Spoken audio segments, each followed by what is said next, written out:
조명 크기 1000분의 1 이상이다. 그 다음에 환경 영향 평가, 또 이용 후 평가 이런 것까지 보셔야 될 것 같아요. 자, 자연환경 분석 좀 상상해 봅시다. 식생 조사할 때 중요한 것은 요 별표 3개 보세요. 각종 군락 척도에서 척도 중에서 빈도, 밀도, 수도, 피도, 오점도 이런 것들을 쭉 계산을 해서 정확한 수치로 여기는 수목 개체가 얼마 정도 있다, 몇 퍼센트 있다 이렇게 계산을 해내는데 이게 계산 문제로 이게 조경 계획에도 나오지만 그 식재 문제에서 수목 군락 측정하는 문제가 굉장히 많이 나옵니다. 자, 빈도는 어떻게 뭘 쿼드라트 수에서 뭘 나누느냐, 상대 빈도는 또 전종의 빈도 총화해서 어떤 종의 빈도로 나눈다. 또 밀도, 그 다음에 수도, 피도 이런 거 계산하는 문제와 같이 나오니까 중요해요. 또 우점도 우열의 비율을 나타내는 것이죠. 그 다음에 브라운 블랑케 피도 수도 조합에 의해서 우점도를 7등급으로 나누는 게 있는데요. DFD 지수라고 해서 밀도 플러스 빈도 플러스 피도. 자, 요건 공식도 많이 출제됩니다. 요거 너무 중요하니까요. 공식들 알아두셔야 될 것 같아요. 자, 그 다음에 조사 방법에서 쿼드라트법 해서 정방향으로 쿼드라트라는 것은 이렇게 넓은 면적을 아주 정방향으로 이렇게 나눠요. 이렇게 넓은 땅이 있다면 이렇게 크기를 이렇게 나누죠. 그리드로 1m면 1m 아니면 2m면 2m 아주 딱 규정된 크기로 나누어서 이거 하나를 쿼드라트라고 합니다. 이해하시겠죠? 자, 쿼드라트로 나누어서 하는데 이 쿼드라트 크기가 시험에 잘 나옵니다. 이거 경지 잡초일 때 0.1에서 1, 또 방목일 때, 산림군락일 때 크기들이 여러분 잘 보셔야 될 것 같아요. 그 다음에 접선법이라는 것은 선을 그어요. 선을 그려서 그 안에 몇 개가 들어오느냐를 세워가지고 퍼센트로 계산하는 겁니다. 점이라는 것은 쿼드라트법에서 쿼드라트 넓이를 대단히 너무너무 작게 하면 이걸 점이라고 이야기할 수 있겠죠. 이거는 초원, 습지 이런 데에 해당이 되겠죠. 이 밑에 표를 보세요. 좀 사문법도 있었는데, 자, 이거는 어떤 교목에 해당되고 어떤 군락에 해당되는지가 중요하겠죠. 그러니까 고목 조사할 때인지 저목 조사할 때인지 또 초목을 군락을 조사할 때인지 이끼류를 조사할 때인지 그거 잘 보시면 될 것 같아요. 쿼드라트법은 모든 방법에 다 해당돼요. 모든 군락에서 다 해당된답니다. 그렇지만 그 포인트법 이런 거는 그 교목에서 좀 곤란하겠죠. 이렇게 포인트를 탁 찍었는데 교목이 없을 수도 있으니까. 그죠? 그렇게 이해하시면 이거 표도 별로 어렵지 않아요. 그래서 잘 보세요. 자, 기후는 그 온도를 이야기하는 거죠. 온도, 습도 이런 것들을 다 이야기합니다. 특히 동결, 심도 어디까지 땅이 오느냐, 비가 또 강수량, 일조 이런 것들은 기후에 해당이 되는 겁니다. 우리나라는 그 집중호우 6월에서 8월까지 집중호우다. 그 다음에 우리나라 법정 1조 시간이 여기 별표 2개가 되어 있는데요. 최저 2시간 30분이다. 중요합니다. 그 다음에 마이크로 클라이미트라고 미기후 굉장히 중요해요. 그러니까 오늘 날씨는 30도라고 했지만, 예를 들어서 여름에 30도라고 했지만, 그늘에는 28도, 바람이 불면 27도, 나무 밑에 26도, 이런 식으로, 지역마다 약간씩 달라지는, 습도도 그렇죠. 그런 거를 마이크로라고 이야기합니다. 그 다음에, 그 도시의 알베도는요, 토양에 닿는 그 복사액이 반사되는 퍼센트, 얼마만큼 이 빛이 반사되느냐. 겨울에 1.0이고요. 거울, 우리가 보는 거울 있죠? 1.0이고요. 산림이나 잔디는 이걸 거의 0에 가까워서 모든 걸 다 흡수한다고 해요. 알베도 지수가 중요하죠. 이런 것들이 이제 자연환경.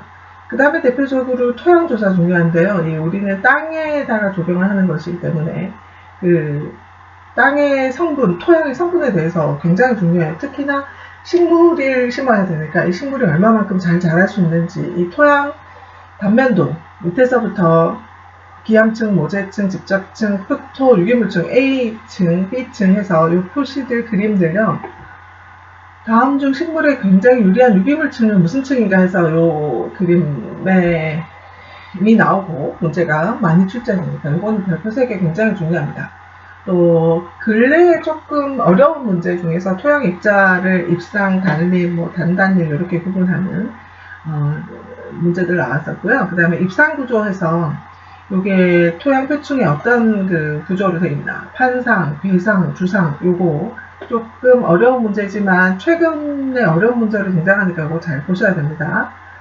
그 다음에 토양의 광물질을 입자 크기에 따라서 이렇게 구분하는 것이고요. 자갈에서부터 쭉 토성, 그 다음에 모래냐, 그 다음에 점토질이냐 이렇게 구분하는 것이죠. 그 다음에 삼도, pH 기준으로 해서 7.7을 기준으로 해서 이상이면 알칼리, 이하면 산소 아시죠? 자, 수분은요, 토양 수분에서 식물이 이용할 수 있는 물은 어떤 물이냐, 화합수, 결합수, 흡습수, 무관수, 중력수 이런 것들이 있는데 식물과 가장 중요한 것은 흡습수라고 해서 식물체가 이용하지 못하는 것은 흡습수예요. 물로 직접 이것도 화합수도 이용하지 못합니다. 그런데 식물이 어떤 걸 이용하냐면 식물이 이용 가능한 것은 이 모관수입니다. 그래서 이거 중요하니까 보셔야 돼요.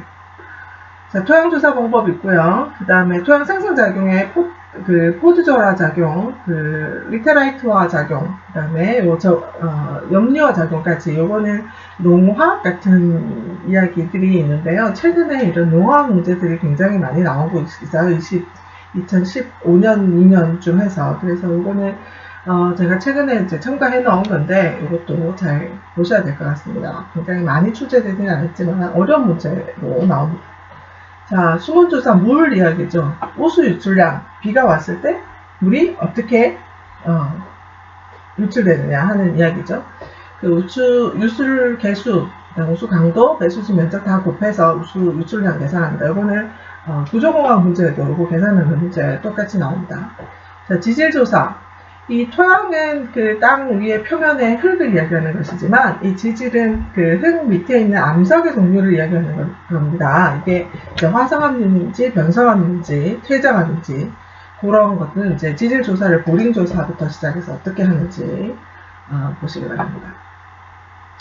자, 지형 조사는요, 땅의 형태를 이야기하는 것이죠. 이게 경사도가 어떻고 향이 어떻고 남향인지 남서향인지 뭐 북서향인지 경사도 계산하는 게 중요하죠. L분의 D 해서요. 곱하기 100. 자, 등고선. 이 등고선은 특징이 두 개의 등고선 사이의 수직거리는 항상 일정해요. 그 다음에 수평거리는 등고선 간격에 따라서 항상 달라져요. 일정한 경사도는 일정한 수평거리를 가진다. 이 특징이 중요합니다. 제가 요거의 표로 경사도에 관련돼서 조경 계획을 할 때 중요한 수치들을 좀 쫙 뽑아놨어요. 자, 보세요. 2에서 5% 운동장, 4에서 10% 산책로. 이게 문제에 조경 설계 과목에서도 굉장히 많이 나오는데요. 시험이 잘 출제되고 퍼센트 경사도와 관련되는 수치 제가 쫙 뽑아놓은 거니까 보고 암기하셔야 될 거예요. 자, 경관 조사합니다. 경관은 자연경관인지 문화경관인지. 요거는 문제에 다음 중 도시경관이 아닌 것은 자연경관이 아닌 것은 이렇게 나오겠죠. 자, 기호화 방법. 케빈 인치 도시 기호. 요거는 경관부석 설계할 때도 또 나옵니다. 레오폴드의 상대적 척도, 리튼의 산림경관 요 분류요. 그 다음에 리튼의 산림경관 보조적 유형, 이건 기본 유형이고요. 요건 문제 내기 정말 좋죠. 다음 중 보조적 유형이 아닌 것은 기본 유형이 아닌 것은 그죠? 자, 경관의 우세 요소 아닌 것은, 경관의 우세 원칙 아닌 것은, 변화 요인 아닌 것은, 요거는 뭐 예전 20년 전부터 나왔던 문제입니다. 자, 사진에 의해서 항공사진 같은 거, 또 원격 탐사, 최근에 리모트 센싱 뭐 아니면 인공위성에서 촬영한 것들 조사할 때 색깔 같은 것들을 보는데 이 색깔이 굉장히 진하면 침엽수고 좀 연하면 활엽수고 이런 식으로 이렇게 분석한다고 합니다. 자, 인문환경 분석 봅시다. 자, 인문환경 분석은 사람에 관한 분석이죠. 자, 인구조사, 토지 이용, 교통, 시설물, 인간 행태, 공간 수요량. 요거는요, 시계별 모델, 중력 모델, 요인 분석 모델에서, 최근에 조금 어려운 문제인데, 조경 관련 책보다도 조금 관련되는 책에서 제가 뽑은 것인데, 조금 어려운 문제에 등장하는 거니까요. 보도록 하세요. 자, 동시수용률, 그 다음에 최대 인류, 요거는 1계절형부터 4계절형까지 시험 문제 다음 중 4계절형이 아닌 것은 최대 인류 계산하는 거 동시수용률 계산은 공식도 물어보고요. 숫자를 주고 최대 인류 계산해라, 동시수용률 계산해라 나옵니다. 요거 또 굉장히 중요하다는 수 있죠. 자, 그 다음에 네 번째 분석은 그 환경심리 분석합니다. 형태. 자, 자연 물리 생태적 접근, 시각 미학적 접근에서요. 물리 생태적 접근에 중요한 것은 생태적 결정론, 이안 맥하그 중요하죠. 이 사람은 생태가 모든 것을 결정한다고 해서 오버레이 기법, 자, 도면을 중첩해서 오버레이 시켜서 이거를 어떻게 생태적으로 분석하느냐. 점수를 다 매겨가지고 여기 오버레이 도면을 다 해서 여기 포인트에 점수를 다 합치면 요 지점의 점수가 다 나오겠죠. 그래서 그런 것들로 생태적인 분석을 한 것이죠. 시각 미학적 분석은 시각적으로 어떤 날 보이느냐, 전망이 어떠냐, 비스타는 어떠냐, 축은 어떠냐, 이거는 조금 설계 과목과도 중요한데요. 이게 뷰와 비스타의 차이점이 있죠. 여러분 그거 요 차이점 보셔야 됩니다. 자, 그 다음에 미적 반응 과정. 자, 탐구하고 자극을 선택하고 해석하고 반응합니다. 지각과 인지의 차이도 보셔야 될 것 같아요. 자, 뭐 조금만 이렇게 다 군데부터 중요한 내용들이 있죠. 자, 연속적 경험이라고 해서 틸이고요. 할프린 이런 사람들을 그 연속적인 움직임을 파악해야 된다. 움직임 고화법까지. 그 다음에 이미지. 린치, 특히 린치 문제 굉장히 많이 나옵니다. 요 5가지 도시 이미지를 연구하는 거요. 그 다음에 스타이니츠, 도시, 그 다음에 시각적 복잡성, 어느 정도 복잡하면 어느 정도 단순한가. 중요한 것은 중간 정도 복잡성에 선호도가 있다. 여기 굉장히 중요한데요. 제가 줄을 쳐야겠어요. 여기서부터 여기까지요. 자, 여기까지인데요. 자, 시각적 투과성이 높고 시각적 복잡성이 낮은 곳은 시각적 흡수력이 낮다. 한마디로 잘 설명하면 시각적 흡수력이 낮은 곳은 개발에 따른 시각적 영향이 매우 크다는 것이다. 이것만 이해하시면 문제 풀 수 있을 거예요. 자, 헷갈리기 쉬운데 그거 잘 참고를 하시면 되겠습니다. 그 다음에 자, 경과가치평가 시각선호 있었고요. 자, 사회의 행태적 접근을 봅시다. 환경심리학, 그 다음에 홀의 개인적, 요거는 수치별로 공적거리는 몇 메타냐, 몇 피트냐, 1차 영역, 2차 영역, 3차 영역, 다음 주 1차 영역 아닌 것은 이런 문제들은. 그 다음에 뉴먼의 아파트 범죄 발생률 줄인다. 이런 것들 다 사회 행태적 분석에 해당되는 겁니다. 자, 분석의 종합 봅시다. 자연환경 분석했고, 인문환경 분석했고, 그 시각 분석했고, 다 분석했습니다. 이제 이걸 다 종합해서 기능적으로, 자, 설비, 이용, 경관기능, 토지 이용, 재해 방지, 또 규모적으로 이렇게 분석합니다. 건폐율로, 용적률로, 공간량 분석, 시간적 분석, 예산 규모, 이렇게 다 분석하는데요. 다음 주 규모 분석이 아닌 것을, 기능 분석이 아닌 것을, 이렇게 암기하셔야 되겠죠. 제가 별표 쳐놓은 이유를 아시겠죠.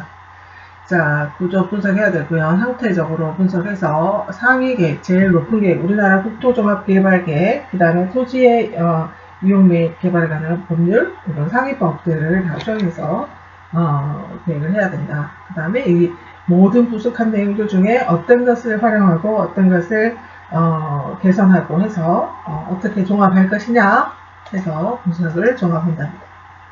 그 다음에 대안을 작성하죠. 자, 대안을 작성합니다. 기본 구상하고, 대안은 1, 2, 3 이렇게 여러 가지로 이렇게 만듭니다. 그래서 그 중에서 하나 장단점을 이렇게 주어서 만들죠.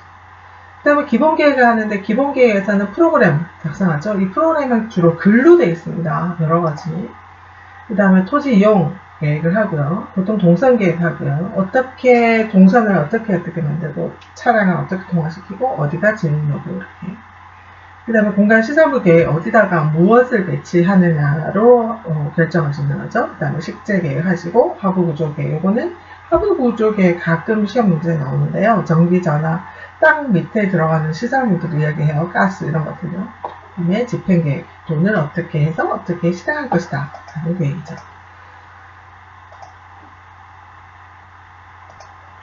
자, 그 다음에 마지막 8번에 환경영향평가하고 이용평가 POE 이거 잘 출제됩니다. 환경영향평가는 미국에서 처음 이제 정책법 만들어지면서 우리나라에 들어와서 1977년 환경보전법에서부터 발전한 것이에요. 자, 이거는 환경평가법이라고 해서 15년 1월에 개정됐는데요. 전략환경영향평가법, 환경영향평가법, 이거 종류가 중요합니다. 다음 중 요 설명이 잘못된 것은 해서 법규는요 딱 정해진 것이라 이거에 대한 설명이 아닌 것은 해서 이해할 수 있으니까 완전 정독을 해서 이거 보셔야 됩니다. 기본 원칙 4조. 그 다음에 이거 제가 환경영향평가법 중에서 기출문제에 자주 등장하는 것도 제가 뽑아놓은 거예요. 자, 환경영향평가 대상 1번부터 18번까지 이렇게 있는데 이거 아닌 것은 해서 문제 나옵니다. 환경영향평가법 대상이 아닌 것은 여러분 기출 문제 풀어보시면 이거에서 나왔다 아마 아실 거예요. 자, 그 다음에 그 범위 결정할 때 항목 아닌 것은 초안 작성 할 때 어떻게 해야 되는지 요약문에서부터 검토 내용까지 실무 내용까지 다 작성해야 됩니다. 그 다음에 세부 평가 항목이 있어요. 전략영향평가 항목, 그 다음에 환경영향평가 항목, 소규모 환경영향평가 항목, 이거를 법규는 좀 안타깝지만 여러분 요거를 좀 바꿔놔서 문제를 내면 꼼짝 없으니까 여러분들이 좀 정독해서 이거는 좀 이해도 하시고 정독해서 암기를 하셔야 될 부분인 것 같습니다. 환경영향평가의 문제는 단기적인 환경에 대한 매우 먼 환경의 장단기 영향에 대한 자료들이 좀 미흡합니다. 그 다음에 지표 설정이 굉장히 어렵고 굉장히 많은 변수들이 있기 때문에 그 다음에 자료가 얼마만큼 있어야 되는지도 잘 몰라요. 어쨌든 이런 문제점을 가지고 있다라는 것들. 그 다음에 POD라고 해서 요거 이용 후 평가인데요. 이용을 하고 난 다음에 사람들한테 어떻게 평가하느냐. 프리드만의 평가가 있고요. 노비노비치의 건물평가, 그 다음에 프리드만의 4가지 고려사항, 5개 평가 고려사항에서 다음 중 프리드만의 이용 후 평가가 아닌 것을 해서 기능님 등이 아시겠죠? 문제가 어떻게 나오는지 아시겠죠? 그래서 일부러 제가 이렇게 딱딱딱 시험 문제 나오게 경향대로 1, 2, 3, 4 기능님 분류를 해놓은 것이니까요. 요런 거는 항목별로 중으로 쭉 다 제대로 정독을 해서 보셔야 될 것 같아요. 여기까지 할게요. 수고하셨어요.